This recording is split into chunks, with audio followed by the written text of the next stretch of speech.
నమస్కారం రైతు సోదరులకి. నా పేరు వరుణ్ రాజ్. నేను కృషిటెక్ కంపెనీలో సేల్స్ ఆఫీసర్గా పనిచేస్తున్నాము. మనది పూర్తిగా సేంద్రియ వ్యవసాయానికి సంబంధించిన ఉత్పత్తులు మనం ఉత్పత్తి చేయడం జరుగుతుంది. దాంట్లో భాగంగానే వృక్ష ఆయుర్వేద బేస్గా తయారు చేసిన సన్వర్ధన్ అనే ఒక నిర్దిష్టమైన మాలిక్యూల్ మనము డెమో ఇవ్వడం జరిగింది. ఎక్కడ అంటే ఎలకతుర్తి గ్రామంలో మహేందర్ రెడ్డి అన్న గారి గ్రామం ప్యాడీ ఫీల్డ్లో మనము డెమో ఇవ్వడం జరిగింది ఒక 20 రోజుల కింద. దీన్ని పనితనం ఎలా ఉంది, ఇది వేయక ముందు ఎలా ఉంది, వేసిన తర్వాత ఎలా ఉంది అనేది రైతు గారి మాటల్లోనే మనం విందాం. అన్న చెప్పండి అన్న. మనకు వరుణ్ రాజు గారు ఈ బ్యాగును ఫ్లోరా ప్యాకెట్ ఇచ్చారు. ఇది మనం వేయక ముందు మనం ఉన్న 6 ఎకరాల ఫీల్డ్లో పై మడిని ఎంచుకొని వీకున్న మడిని ఎంచుకొని వేసాము. దాని యొక్క డిఫరెంట్ ఏంటంటే ఇప్పుడు ఈ పొలానికి సమానంగా వచ్చింది. ఇంకా కొద్దిగా నిశ్చితంగా పరిశీలించి చూస్తే ఆ గ్రీన్నెస్ సేమ్ ఉంది, కానీ దీంట్లో కొద్దిగా పిల్లకలు ఎక్కువ దృఢంగా ఉన్నది. అందులో పండాగ ఎక్కువ ఉంది, ఇందులో తక్కువ ఉంది. ఇది ఇప్పుడు వేసిన ఫీల్డ్ది. ఇది ఈ గంటలు లాగి మనం పీకి చూస్తే కూడా ఇది ఎక్కువ మట్టి పట్టుకొని ఉంటుంది, అది తక్కువ ఉంది. దాని కింద మొత్తం బ్లాక్ వస్తుంది, దీనికి లేదు. అది నేను గమనించింది ఇది ఇందులో. అయితే ఎటువంటి తెగుళ్ళకు సంబంధించిన విషయాలు కానీ లేకపోతే చీడపీడలకు సంబంధించిన విషయం కానీ లేదు మనం అదే. ప్లస్ మొక్క కూడా ఆరోగ్యంగా కనబడుతుంది, అంటే క్షుణ్ణంగా పరిశీలించినప్పుడు మాత్రమే, అంటే ఒక స్టేజ్కి వచ్చింది కాబట్టి.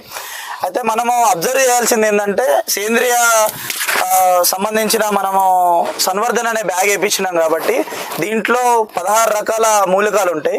వేపపిండి, ఆముదము, గానుగ, ఇప్ప, సాదుపిట్ట, కోడిపెంట, potash mobilizers, nitrogen mobilizers, Azotobacter, Trichoderma, Pseudomonas ఇవన్నీ ఉండడం వల్ల మొక్కలు ఇన్ని రోజులు మనం రాసాయనిక ఎరువులు ఏవైతే యూరియాలు కానీ డిఏపీలు కానీ వేసినప్పుడు సాయిల్ అనేది ఖరాబ్ అవుతుంది. సో దాన్ని మళ్ళీ రెజ్యూనేట్ చేయాలంటే, మళ్ళీ పునరుద్ధరించాలంటే ఇటువంటి సేంద్రియ వ్యవసాయానికి సంబంధించిన ఆర్గానిక్ కర్బన శాతం మన భూమిలో పెరిగినప్పుడు ఇది కర్బన శాతాన్ని బాగా పెంచుతుంది. భూమి గుల్లబారి మీకు పైకి ఇట్లా బొబ్బలు వచ్చినట్టు కనబడుతుంది, అంటే సాయిల్ లూజ్ అవుతుంది అన్నట్టు.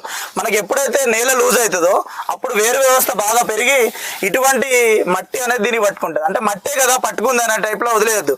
మనకు ప్రతికూల పరిస్థితులు అంటే గాడుదారం బాగా వచ్చినప్పుడు కానీ లేకపోతే వానలు వరదలు వచ్చినప్పుడు కానీ ఈ మొక్క యొక్క కర్ర ఉన్నంత దృఢంగా మనం ఇటువంటి మాలిక్యూల్ వాడని మొక్క బలంగా ఉండదు. అంటే మనకు పడిపోయింది మా వరి అంతా కింద పడ్డది అది అంటారు. ఇది ఇప్పుడు మనం 2 చేతులతో బలంగా పనిచేసేలో బీక్తేనే రాలేదు, అది మాత్రం ఇట్లా ఒక చేతితో బీక్తేనే వచ్చింది. ఇదే విషయాన్ని మనం ఒక 10 రోజుల కింద కూడా మనం ఫీల్డ్ చూడడం జరిగింది అన్న దగ్గరికి వచ్చి. అప్పుడు కూడా మనం పీకి చూపెట్టడం జరిగింది. కాకపోతే కొంచెం ఇంకా డిఫరెన్షియేషన్ పర్ఫెక్ట్గా కనబడాలనే ఉద్దేశంలో మనము ఈరోజు చూపెట్టడం జరిగింది. మీకు ఎలా అనిపిస్తుంది అన్న ఇప్పుడు ఈ 2 కర్రలు చూసినప్పుడు? బాగుంది.